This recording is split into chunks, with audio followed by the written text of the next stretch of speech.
Now the man is gone and the mourning has started. Wailing is coming where murmuring and complaints used to be. Mourning has started and weeping. Women and children are weeping. Grown men are crying like babies because Moses, God's man, was dead. To lose something of the magnitude of a Moses should make you cry because they are such a rare commodity. It is so hard to find a Moses that you can't just run through the crowd and say, okay, I'll make you Moses. No, you can't make anybody be somebody save God make them be somebody. Moses was so unique and so special and so powerful that even God said, other prophets have I spoke to through dreams and visions, but of my servant Moses will I speak to face to face. Moses was dead. And it seemed as if the future was aborted. It seemed as if the conversation was over. It seemed as if God had put a period because he spoke to Moses face to face.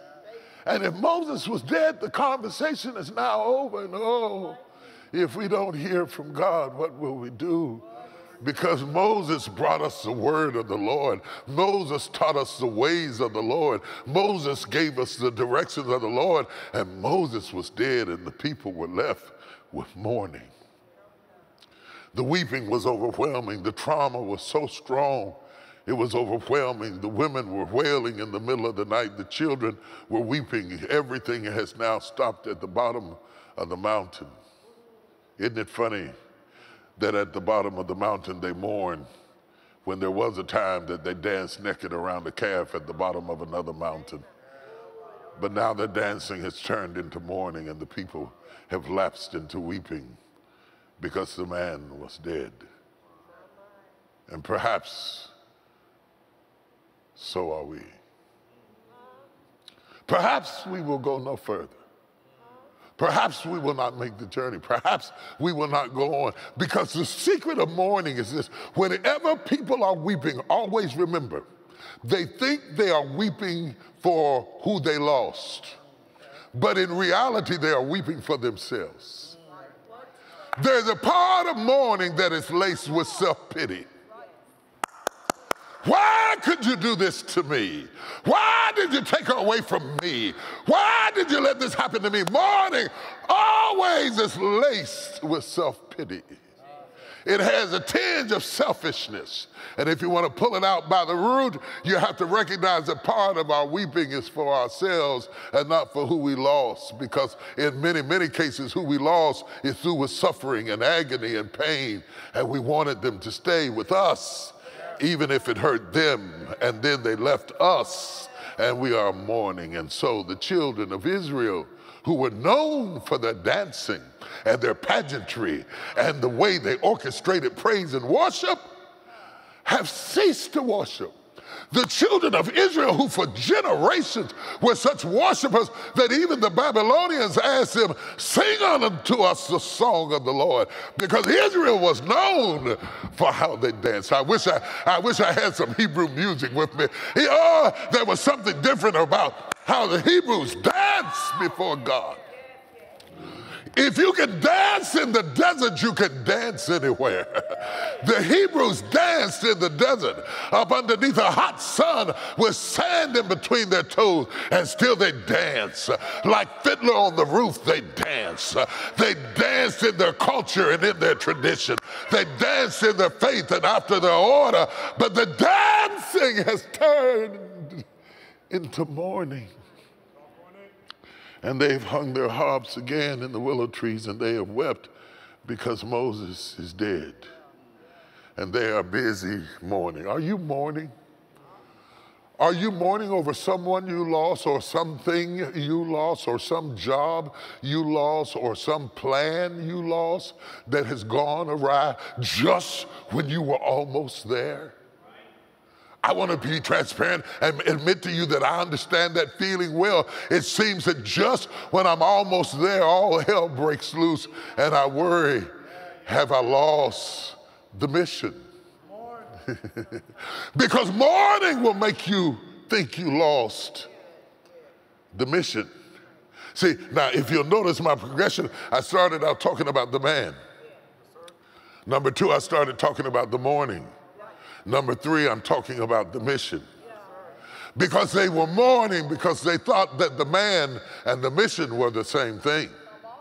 That if you lose the man, you lost the mission.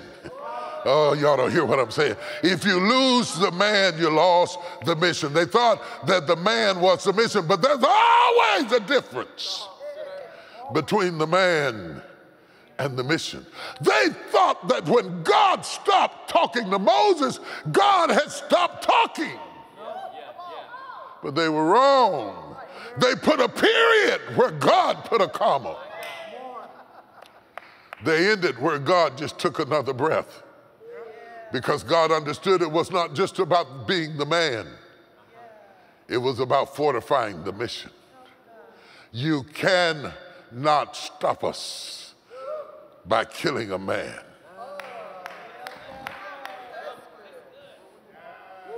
You can make us cry.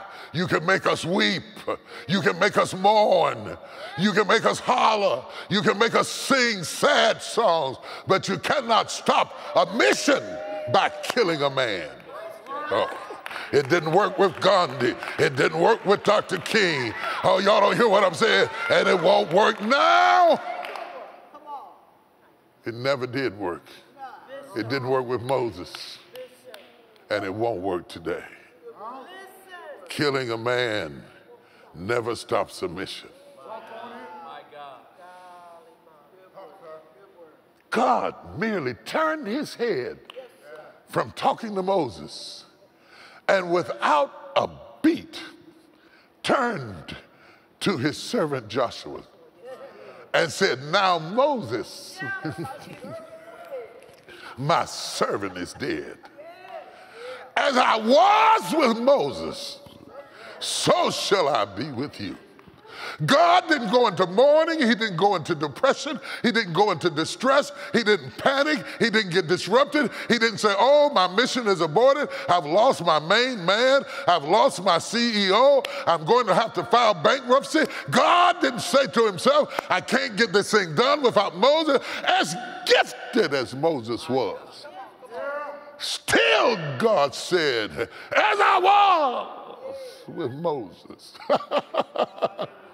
so shall I be with you. He's talking to Joshua. And now Joshua has to re-understand himself because he has always known himself to be Moses' sergeant. And now with the turn of God's head, he has gone from being Moses' sergeant to being the general. And Joshua has to re-understand himself. So we are dealing with transition in this moment. The transition of the children of Israel who are not used to seeing Joshua as the man. We're dealing with the transition of God who is not used to talking to Joshua like he was the man. And we're dealing with the transition of Joshua who is not used to being understood as the man. And the opening conversation that God now makes with Joshua says, as I was with Moses, so shall I be with you. And God speaks it to him at a time of stepping into the unknown. Oh my God, I wish I had time. The fear of stepping into the unknown. It's not like God said, I'm going to be with you and you're going to continue in the wilderness with which you are familiar. That's good. No, God says, I'm going to be with you as you step into a new place, in a new role, to do a new thing. But as I was with Moses, so shall I be with you. Now to the text. It is at this point that Joshua comes down to the Jordan River and finds an abnormally swelling Jordan. Historically, the Jordan was not that deep. Normally, the Jordan was really a stream with which people would pass over quite easily. But at a certain time or season, when the waters condensed and there was a great deal of water flowing down from the Sea of Galilee, the Jordan would overflood its banks and it would reach a point of tempestuousness that it was difficult to cross. Had they got there sooner, they could have walked across and just got their feet damp and made it over to the promised land. I've been to the Jordan myself. I've seen it myself. It's not that wide. It's not that deep. But if you come at the wrong season, what was easy has now become difficult because now I'm in a season of storm and attack. I don't know about you, but we're in a season right now that what was easy has now become difficult. It used to be easy to take your girlfriend out to lunch. It used to be easy to plan your meal and your dinner. It used to be easy to go to the boardroom and have a meeting. It used to be easy to get in your car and go to the church. But now, in this season, the waters have overswollen the banks of the Jordan, and we're not sure where the edges are.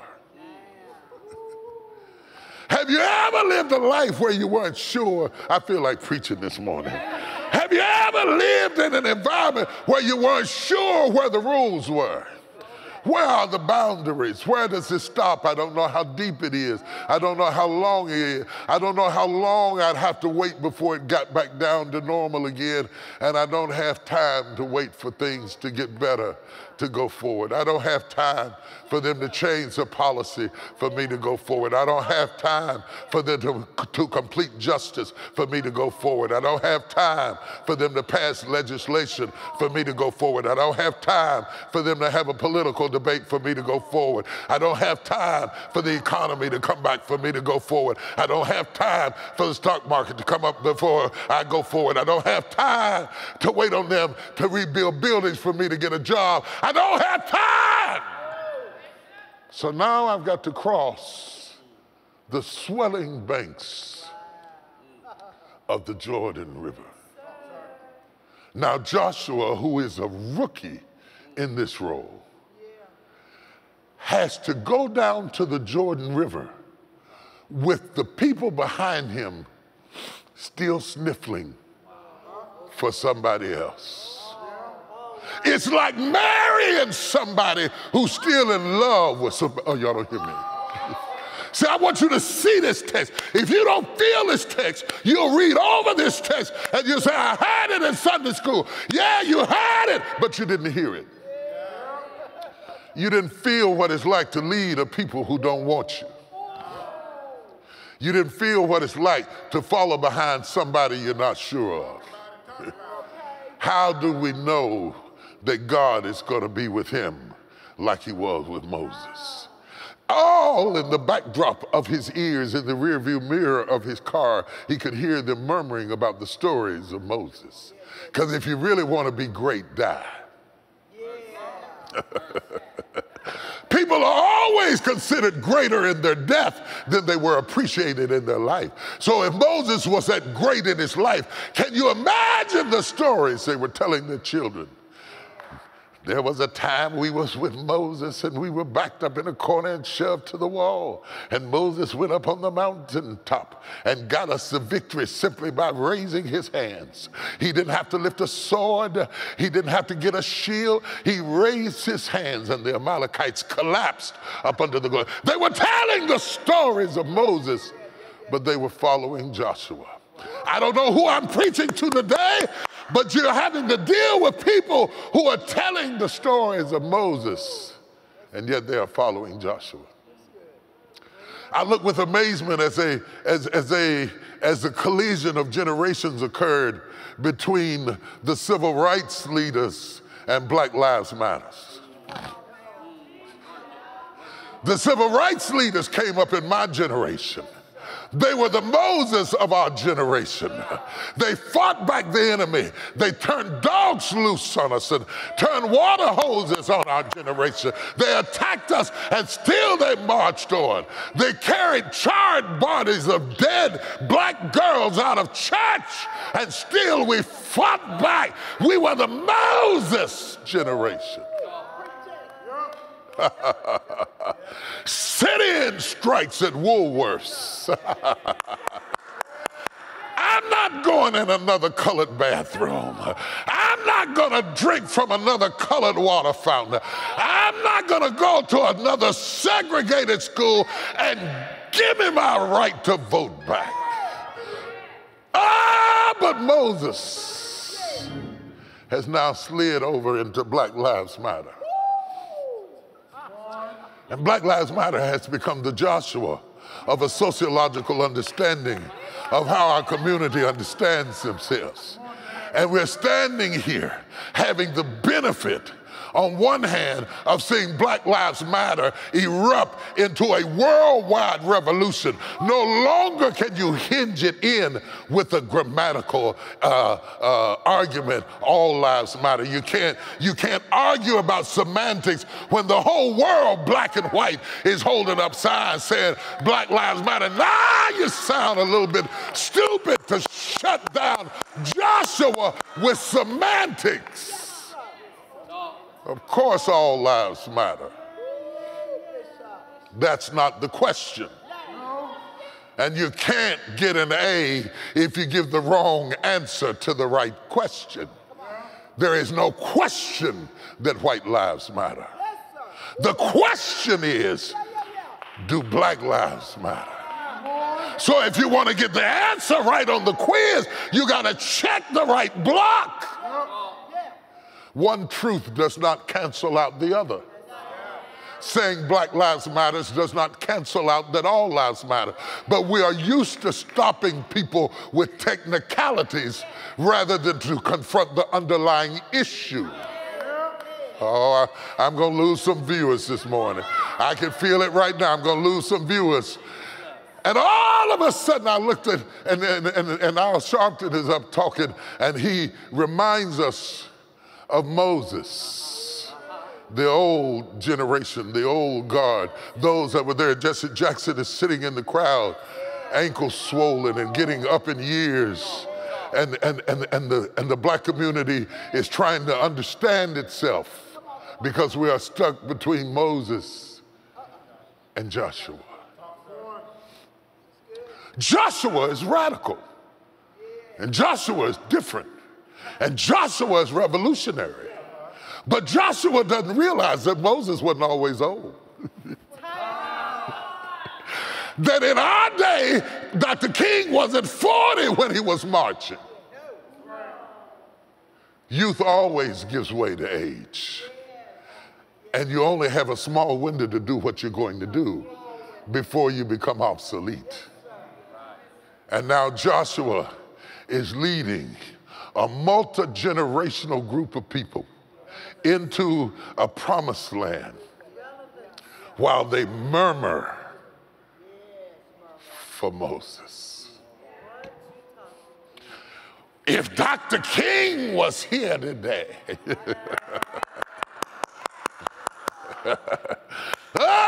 you need to preach more black liberation theology.